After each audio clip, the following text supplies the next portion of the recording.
you, Madam Chairperson. The annual address by the President has traditionally offered both Houses of Parliament an opportunity to listen to the accomplishments of the government of the day and serves as a report card on the work that has been achieved in the previous years. What do we expect from any government?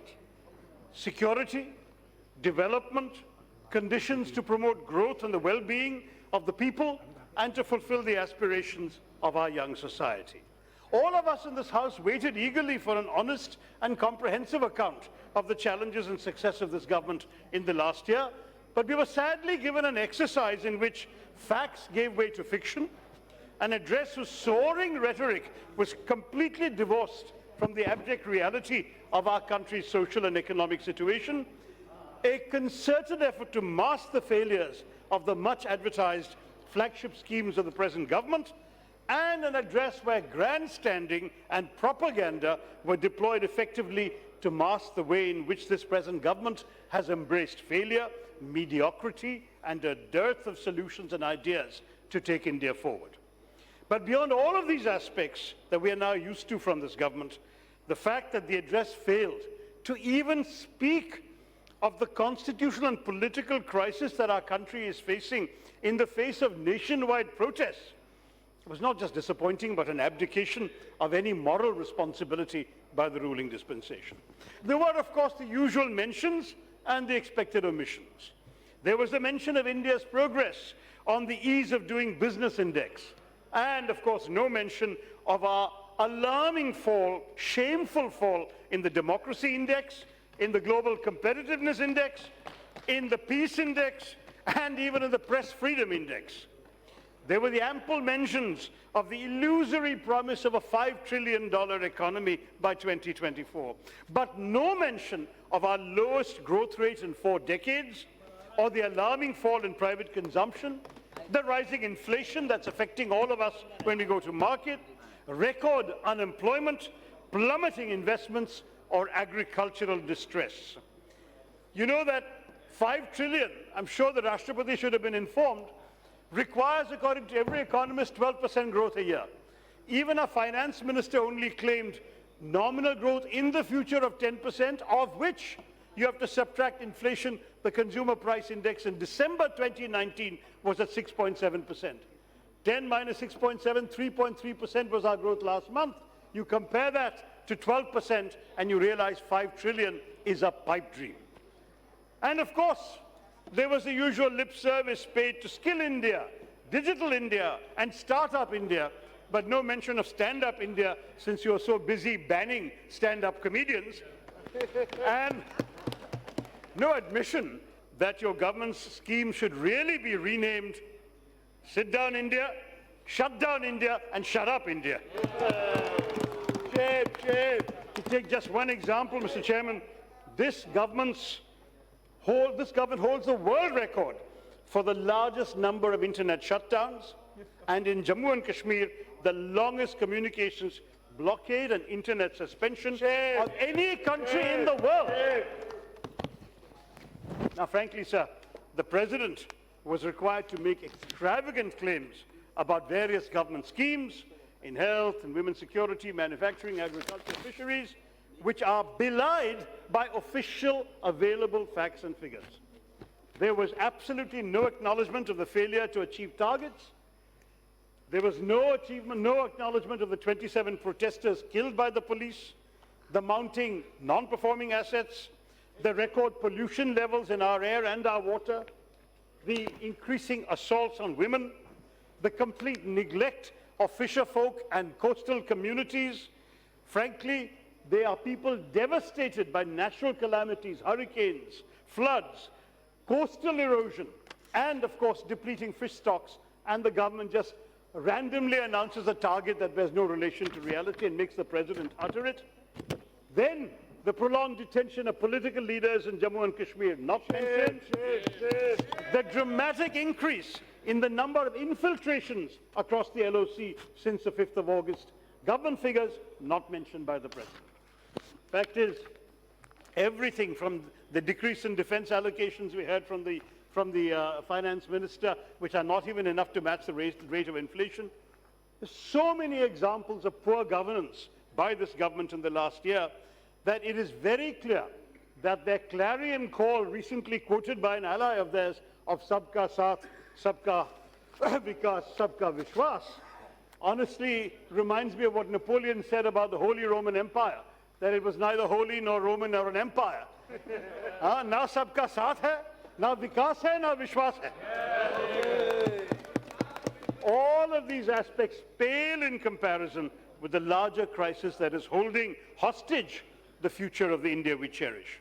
In these last few months, under this government, we have witnessed a fundamental assault on the democratic, secular and constitutional fabric of India that our forefathers, giants like Mahatma Gandhi ji, Pandit Jawaharlal Nehru, Sardar Vallabhbhai Patel, Dr. Ambedkar, Maulana Azad, and so many other giants of the independence movement gave their lives for.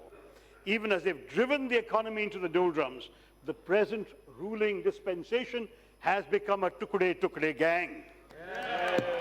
They are dividing this country into tukde, Hindus versus Muslims, Deshdrohis versus Deshbhakts, Ramzade versus, main bolunga nahi, Hindus versus Muslims, Hindi speakers versus non-Hindi speakers, us versus them. In 1947, Mr. Chair, we had a partition of the Indian soil. In 2020, this government is giving us a partition of the Indian soul. Just starting with what has happened within the walls of this House, with the passing of far-reaching legislation, such as the disemboweling of the RTI Act, the UAPA bill with its draconian measures, the Jammu and Kashmir reorganization bill, the CAA, plus the declared intention by the Home Minister to launch a nationwide NRC, and of course, the statements made by the ruling party's members outside the House, which I will not quote because they would demean the dignity of this House. We are facing an existential threat to the future of our democracy and the freedoms that we have taken for granted since our independence from colonial rule over 75 years ago. To you, that is the old India, and you want in its place to replace it with a hollow facade that you have dubbed the new India. In the old India, fought for by the blood of our forefathers, birthed in the crucible of our national struggle, the fundamental premise that was ultimately forged was that of access to a historically inalienable set of rights and freedoms. Prime was the freedom to choose what government you wanted, the freedom to choose what set of convictions to have, the freedom to choose what to wear, what to eat, what to drink, to speak, the freedom to move freely within the sovereign borders of our republic, and the freedom to choose how and in what manner you would bow your head before your understanding of the force that guides the cosmos. All of these were freedoms enshrined in our Constitution and embedded not just in the letter of the law, but in the spirit of the Constitution and in the lived experience of India and its people. It is lamentable that those who followed us in government have not had the capacity, the vision, or the inclination to uphold this timeless legacy. Instead, in today's times, that vision of India is questioned by rising intolerance, in which the forces unleashed by our present rulers have appropriated the tools of the state to marginalize and exclude. Though their language is modern, they seek to take India backward, not forward. After all, they made no sacrifices to shape India's destiny. And for them, our country is a plaything for the satisfaction of personal glories, for their narrow-minded ideology and their communal prejudices. Their modern jargon conceals pre-modern beliefs, Mr. Chairperson. And it is our duty in the opposition to pull away the hypocrisy and reveal the darkness lurking beneath. It was appalling and distressing to see this government actually make the president selectively quote the father of our nation, Mahatma Gandhi ji, whose ideals they have willfully disregarded in an attempt to legitimize the desecration of the very national unity that Mahatma Gandhi gave his life for. The President's address quoted that the Mahatma said, Hindus and Sikhs of Pakistan who do not wish to live there can come to India. It is the duty of the government of India to ensure a normal life for them. No one disagrees with that. Congress party supports that fully. But this quote was then used to make the absurd claim that the draconian citizenship amendment was a fulfillment of the Mahatma's wishes.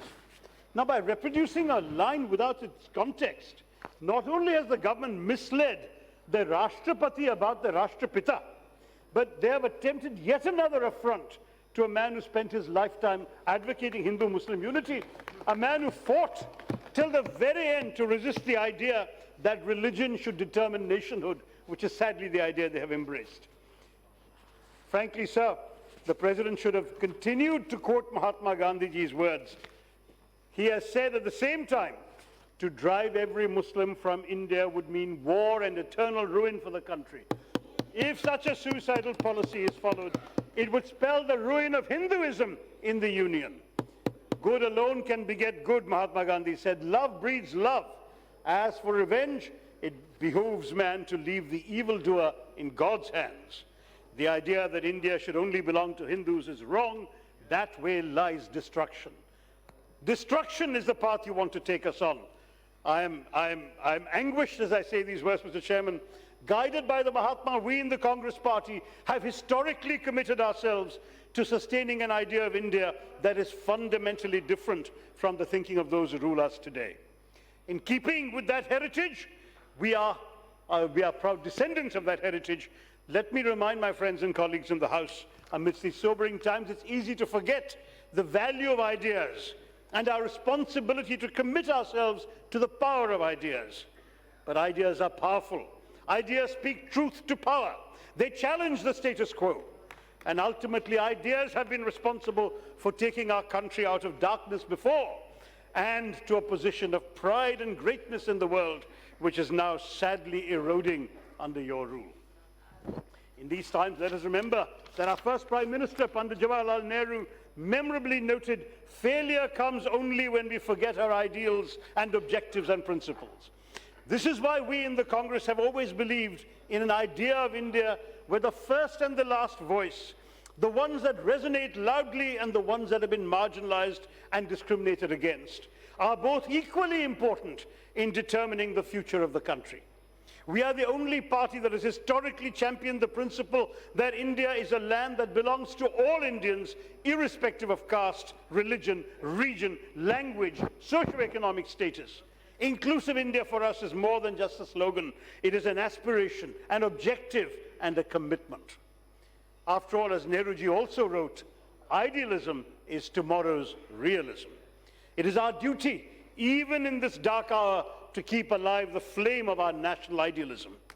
If we accept without scrutiny, without question, without challenge, the fallacies and follies of today's short-sighted and narrow-minded leaders, we will leave for our children a land of injustice, a legacy of trauma, and a country divided and broken.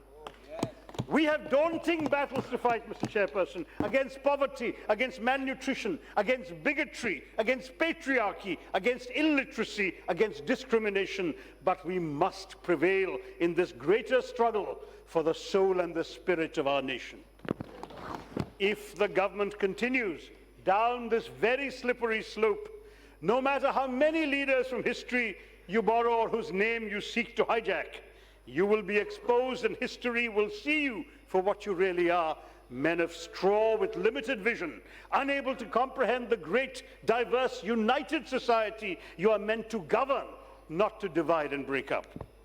What we want in India is unity. You want uniformity. We believe in an India that unites our people. You seek to divide us. We seek to promote consensus. You demand conformity. Our ideology binds the people of India together. Yours separates one Indian from another. What we need in our new India is the strengthening of democracy and democratic institutions at all levels. We need transparency and accountability of this government enforced through the Right to Information Act, which they've hollowed out. And an active parliament, a courageous parliament. You seek to weaken these institutions, to hollow out RTI, to disregard parliament, which has become a notice board for the BJP, and to promote one-man or two-man rule. Our new India must derive its support and strength from all sections of our diverse society. Your new India rests on one faith and reduces others to second-class status. The choice is clear, my dear colleagues. We can either have a new India that belongs to all of us, led by a government that works for all of us, or we can have a new India that belongs to some and serves the interests of a few. You can choose a new India that embodies hope or one that promotes fear. You can support a new India united in striving or an India divided by hatred. 1 minute, sir. What we need is an India whose progress takes place in an open society, in a rich and diverse and plural civilization, in one that's open to the contention of ideas and interests within it, which is unafraid of the prowess of the products of the outside world, but which is wedded to the democratic pluralism that is India's greatest strength, and determined to liberate and fulfill the creative energies of its people. The President's address, sadly, fails to live up to these national aspirations, and therefore I regret that we must reject this motion of thanks. Jai Hind. Thank you, Mr.